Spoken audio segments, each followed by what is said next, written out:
Hello guys, welcome back to my YouTube channel moral TV morality. Dev एक गरीब बूढ़ा मछुआरा था। उसके परिवार में उसकी बूढ़ी पत्नी सती के अलावा और कोई नहीं था। आज 3 दिन से सती बुखार से तप रही थी। महादेव के पास इतना पैसा भी नहीं था कि वो उसका इलाज करवा सके। उस दिन वो सुबह जल्दी उठ गया। एक बार उसने सती के सिर पर हाथ रखा। उसे अभी भी बुखार था। उसने अपना मछली पकड़ने वाला जाल और बाल्टी उठाई और नदी पर मछली पकड़ने चल दिया। नदी के किनारे पहुंचकर उसने अपना जाल डाल दिया और मछली के फंसने का इंतजार करने लगा। वहां एक और मछुआरा छगन भी अपनी नाव पर बीच नदी में मछली मार रहा था। महादेव को देखकर छगन बोला, अरे बाबा, किनारे बैठने से बड़ी मछली नहीं मिलेगी। नदी के थोड़ा अंदर आओ तो हो सकता है कि कोई बड़ी मछली फंस जाए।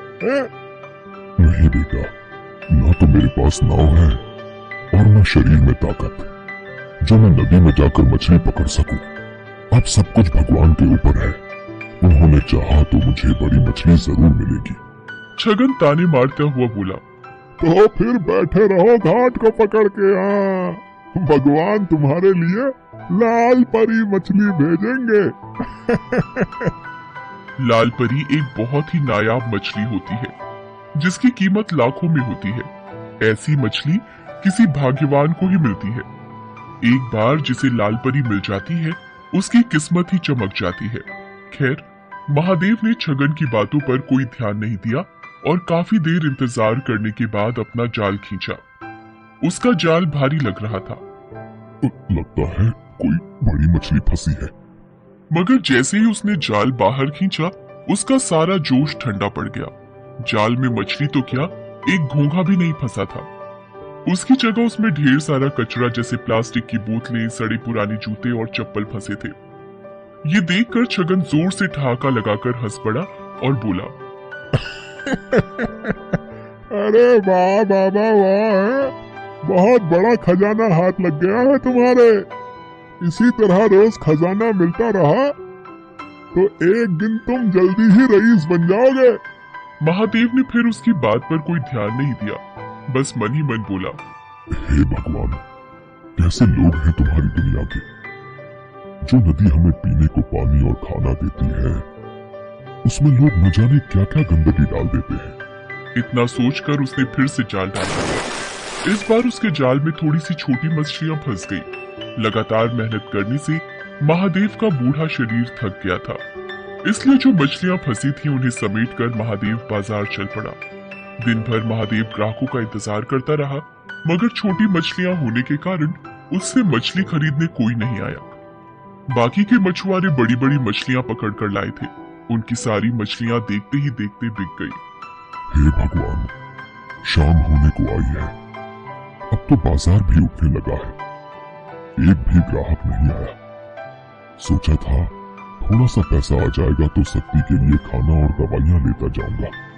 बेचारी बुखार से तड़प रही है। अभी महादेव ये सोच ही रहा था कि वहां एक आदमी आया और उससे बोला, बाबा, ये मछलियां कितने की हैं? बेटा, ये है तो 200 रुपए की, मगर मैं तुम्हें 150 में दे दूंगा। 150 तो महंगा है। मैं तो इनके केवल 100 रुपए दे सकता हूँ। वैसे भी बाजार बंद होने वाला है। अब कोई तुम्हारी मछलियां खरीदने से तो रहा, इससे पहले कि ये सब सड़ जाएं, इन्हें तुम मुझे 100 रुपए में दे दो। मरता क्या न करता। आखिर महादेव को 100 रुपयों में उसे सारी मछलियां देनी पड़ी। बाजार भी तब तक उठ चुका था। महादेव ने अपनी दुकान समेटी और वहां से घर चल दिया। अभी वो बाजार से निकल भी नहीं पाया था कि उसके कानों में एक आवाज आई, बाबा, इस कंगले की भी सुनते जाना। 3 दिन से कुछ नहीं खाया बाबा। दया करो बाबा, मुझ पर दया करो। महादेव ने मुड़कर देखा। एक अंधा अपाहिज सड़क के किनारे पड़ा कराह रहा था। उसकी दोनों आंखें खराब थी और दोनों पैर भी बेजान थे, जैसे 2 सूखे डंठल हो। महादेव को उस पर दया आ गई। उसने अपनी फटी हुई चादर उस अपाहिज को उड़ा दी और पास की एक दुकान से थोड़ा सा खाने का सामान लाकर उस अपाहिज को देता हुआ बोला, अब लो, खा लो। तुमने मुझ अपाहिज पर इतनी दया दिखाई। तुम कौन हो बाबा? महादेव उसे अपने बारे में बताता है। तब अपाहिज अपनी झोली से कुछ दाने निकालकर उसे देते हुए कहता है, तुमने बिना किसी स्वार्थ के कंगले की मदद की है बाबा। भगवान तुम्हें इसका फल जरूर देगा। लो ये दाने रख लो। कल जाल डालने से पहले इन दानों को नदी में छिड़क देना। महादेव ने दाने लेकर अपने पास रखे और अपनी फटी चादर उस अपाहिज को अच्छी तरह उड़ाकर वहां से घर चला आया।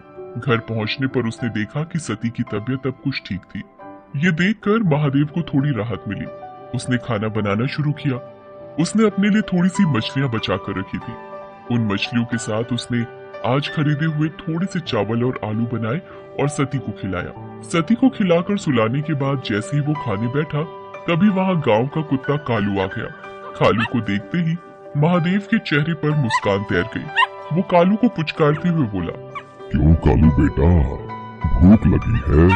ठहर, अभी तुझे खाना देता हूँ। इसके बाद महादेव ने अपने बचे हुए खाने में से एक हिस्सा कालू के सामने डाल दिया। एक अरसे से महादेव ऐसा ही करता रहा था। वो जब भी खाने बैठता तब कालू वहां आता और महादेव कालू के साथ मिलावट कर खाना खाता। खाना खाकर कालू वहां से चला गया और महादेव भी भगवान का नाम लेकर सो गया। अगली सुबह वो फिर अपना जाल लेकर मछली पकड़ने चल दिया। नदी किनारे पहुंचकर उसे उन दानों की याद आई जो कल अपाहिज ने उसे दिए थे। उसने उन दानों को नदी में बिखेर दिया और फिर वहां अपना जाल डाल दिया। अभी थोड़ी ही देर हुए थे कि अचानक लगा जैसे जाल में कोई भारी चीज फंसी है। महादेव जाल को खींचने लगा, मगर बूढ़ा होने के कारण उससे जाल खींचा नहीं जा रहा था। जैसे तैसे काफी देर की मेहनत के बाद उसने जाल बाहर निकाला। जाल को देखते ही उसकी आंखें चौंधी आ गई। जाल में एक बड़ी सी लाल परी मछली फंसी थी। छगन मछुआरा भी ये सब देख रहा था। लाल परी को देखते ही उसकी आंखें आश्चर्य से फट पड़ी। उसने मन ही मन सोचा, अरे बाप रे, इतनी बड़ी लाल परी है? अगर ये मुझे मिल जाए तो हफ्ते भर की कमाई एक ही दिन में हो जाए। इस बुढ़े से किसी भी तरह ये मछली छीन लेनी चाहिए। उधर छगन की दुष्टता से अनजान महादेव किसी तरह उस मछली को उठाकर वहां से जा रहा था। तभी उसे एक तेज धक्का लगा और वो बुरी तरह जमीन पर गिर पड़ा। मछली भी उसके हाथ से छूट गई। उसे छगन ने धक्का दिया था। उसके गिरते ही छगन तेजी से लाल परी को उठाकर भागा। महादेव चिल्लाया, अरे अरे चोर चोर, पकड़ो पकड़ो, वो मेरी मछली लेकर भागा जा रहा है, कोई पकड़ो उसे। मगर वहां कोई भी नहीं था जो महादेव की पुकार सुनता।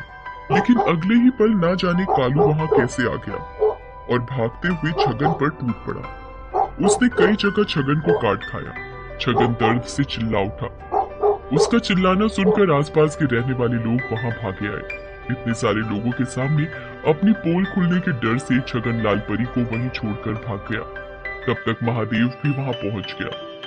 लोगों ने उस मछली को महादेव को सौंप दिया।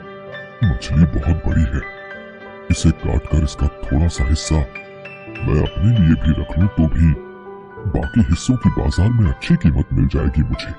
ये सोचकर महादेव मछली को घर लाया और जैसे ही उसने उस मछली को काटा, उसके पेट से नींबू के आकार और सुर्ख लाल रंग का माणिक पत्थर रूबी निकला। माणिक को देखते ही महादेव की आंखें चौंधी आ गई। हे भगवान, इतना बड़ा माणिक पत्थर, इसकी कीमत तो लाखों में होगी। इसे पाकर तो मुझे सारी जिंदगी कोई काम करने की जरूरत नहीं पड़ेगी। ये जरूर उस अपाहिज के दिए हुए दानों का ही कमाल है। इस माणिक का एक हिस्सा उसका भी है। ये सोचकर महादेव उसी जगह पहुंचा जहां उसे वो अपाहिज मिला था, मगर अब वहां कोई नहीं था। वहां बस महादेव की फटी हुई चादर ही पड़ी थी।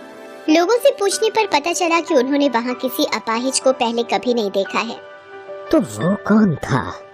क्या स्वयं भगवान मेरी मदद को आए थे और मेरे नसीब को चमका दिया? इस घटना के बाद महादेव की जैसे काया ही पलट गई। अब उसके जीवन में किसी चीज की कोई कमी न रही। वो अपनी पत्नी सती और कुत्ते कालू के साथ सुखपूर्वक जीवन बिताने लगा। साथ ही साथ दिल खोलकर दीन दुखियों की मदद भी करने लगा। ना जाने किसी दिन दुखी के भेष में कौन मिल जाए।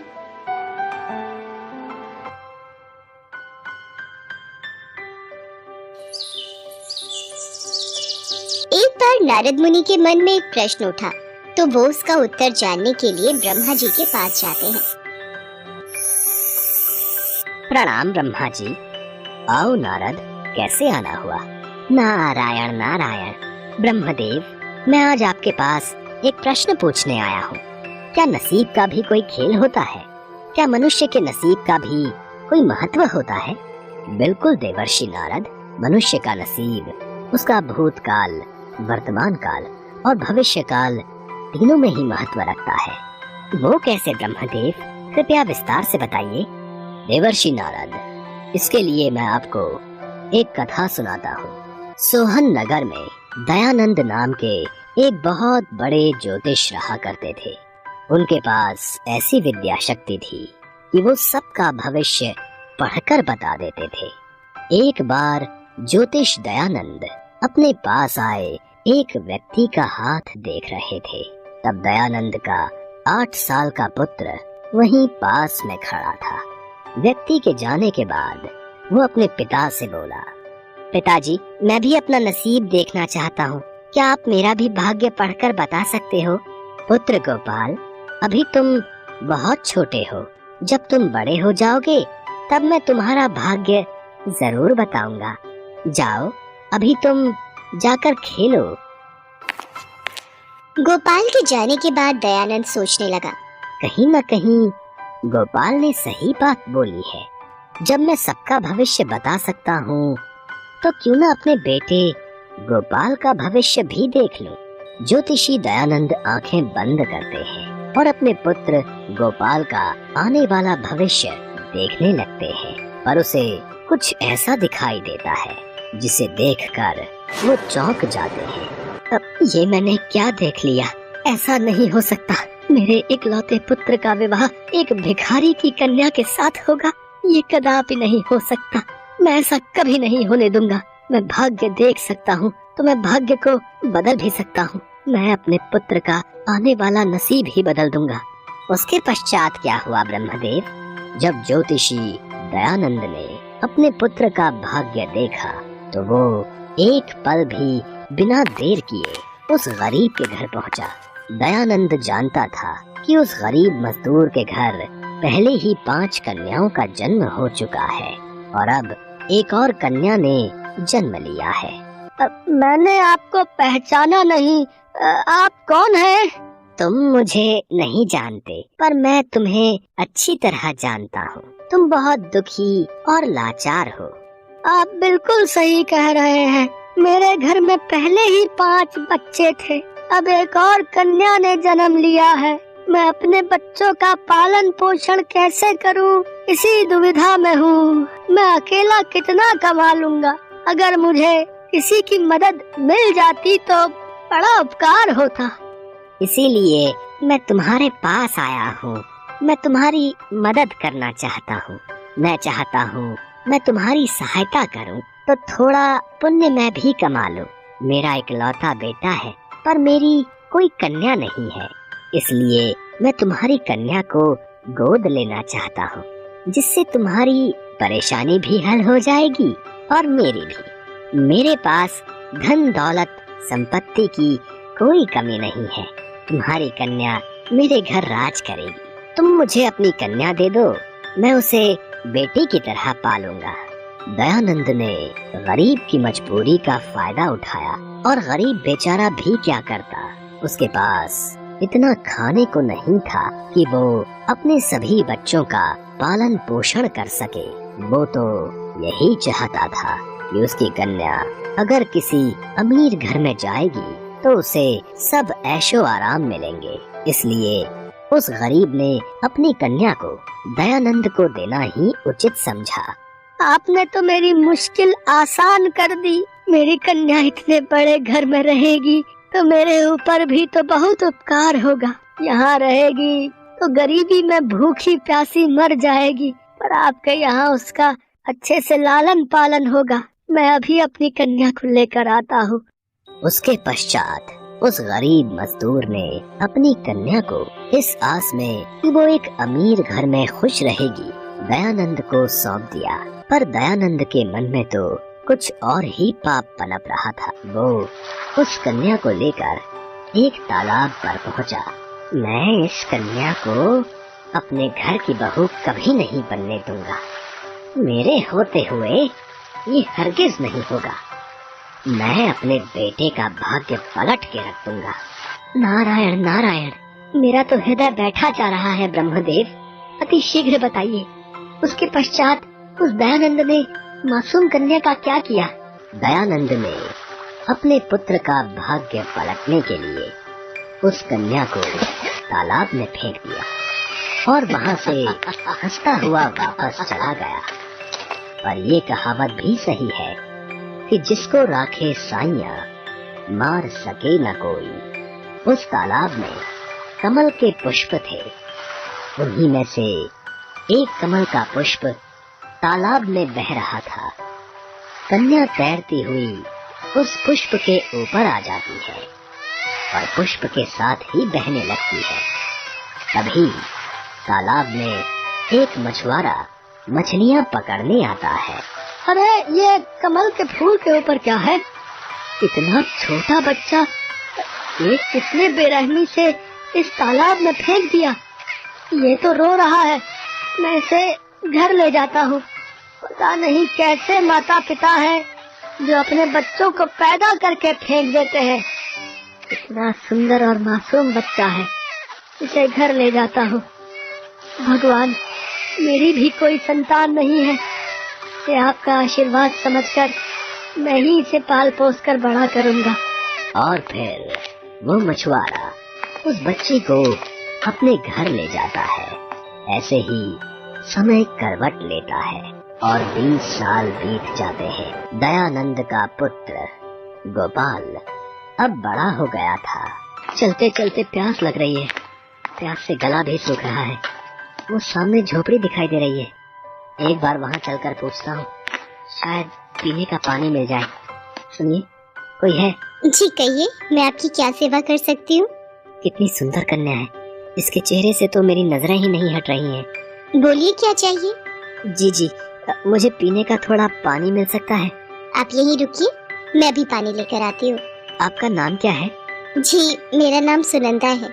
सुनंदा, अगर तुम मेरी एक बात का बुरा ना मानो तो एक ही नजर में मानो मुझे तुमसे प्रेम हो गया है।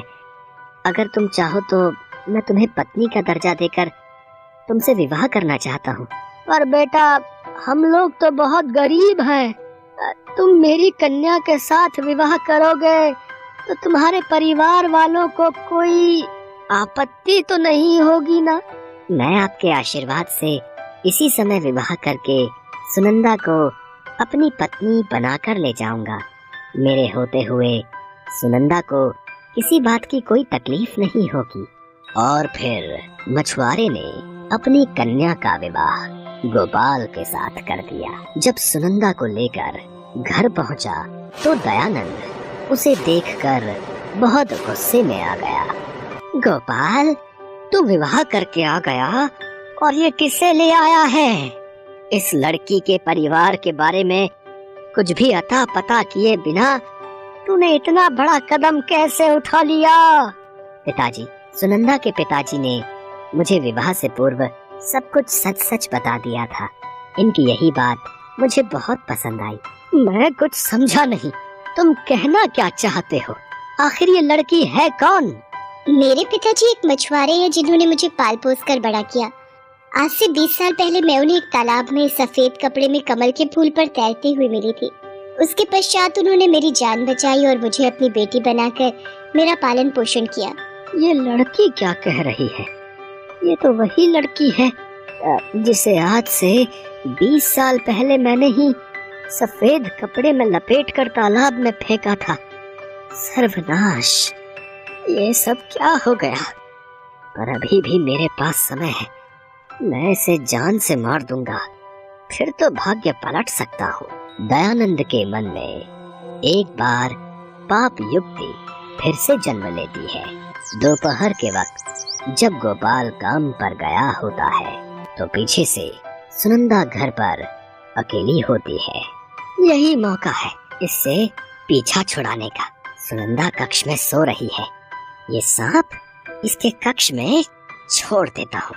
सांप इसे काटेगा तो ये मृत्यु को प्राप्त हो जाएगी और इसके मरने के पश्चात मेरे पुत्र का किसी अच्छे घर में विवाह कर दूंगा। सांप को पिटारे में से निकाल लेता हूँ। नारायण नारायण। फिर क्या हुआ ब्रह्मदेव? क्या दयानंद की ये कुटिल युक्ति काम कर गई? क्या सांप ने सुनंदा को काट लिया और वो मृत्यु को प्राप्त हो गई? देवर्षि नारद, आप जानते हैं, यदि कोई व्यक्ति पाप कर्म करने लगता है तो उसका पाप कर्म उसी पर भारी पड़ जाता है। जैसे ही दयानंद ने पिटारे में से सांप को बाहर निकाला, सांप ने दयानंद के हाथ पर डंक मार दिया और दयानंद दर्द से कराहने लगा। अरे कोई बचाओ, मुझे सांप ने काट लिया, कोई मेरी रक्षा करो। ये तो पिताजी की आवाज है। अरे इनको तो सांप ने काट लिया। घबराइए मत पिताजी, आपको कुछ नहीं होगा, मैं आपको बचाऊंगी। सुनंदा ने अपनी जान की परवाह किए बिना दयानंद के हाथ से सांप का सारा जहर चूस कर निकाल दिया। इतनी देर में गोपाल भी घर आ जाता है और वो वैद्य को बुलाता है। कुछ देर बाद दयानंद को जब होश आता है, दयानंद जी, आपको भगवान का शुक्रगुजार होना चाहिए कि उन्होंने आपको इतनी होनहार बहू दी। आज इसी की वजह से आपकी जान बच पाई है। आपकी बहू सुनंदा ने आपके हाथ से सांप का सारा जहर निकाल दिया। जिस लड़की को मैं सदैव मारने के प्रयास में लगा रहता था, आज उसी ने मेरी जान बचाई। भगवान, मुझे क्षमा कर देना। मेरे भाग्य में इतनी अच्छी बहू लिखी थी और मैं इसी अच्छे भाग्य को पलटने जा रहा था। बहू, मुझे क्षमा कर दो। मैंने तुम्हारे साथ बहुत बुरा बर्ताव किया। तुम दोनों सदा खुश रहो मेरे बच्चों। दयानंद को अपनी गलती का एहसास हो गया और उसने अपने बेटा बहू को आशीर्वाद देते हुए खुशी खुशी अपना लिया। दयानंद की समझ में आ गया था कि भाग्य का लिखा कोई नहीं बदल सकता। नसीब अपना खेल जरूर दिखाता है। नारायण नारायण। ब्रह्मदेव, आपके द्वारा सुनाई इस कथा से मुझे अपने सभी प्रश्नों के उत्तर मिल गए। नारायण नारायण। आपकी जय हो ब्रह्मदेव। दर्शकों, उम्मीद करती हूँ कि आपको हमारी ये छोटी सी कहानी जरूर पसंद आई होगी। अगर पसंद आई हो तो इसे ज़्यादा से ज़्यादा लाइक और शेयर करें और साथ ही अगर आप हमारे चैनल पर नए हैं तो इसे अभी सब्सक्राइब कर लें।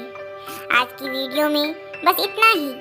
हमें इजाज़त दें। अंत तक वीडियो देखने के लिए धन्यवाद।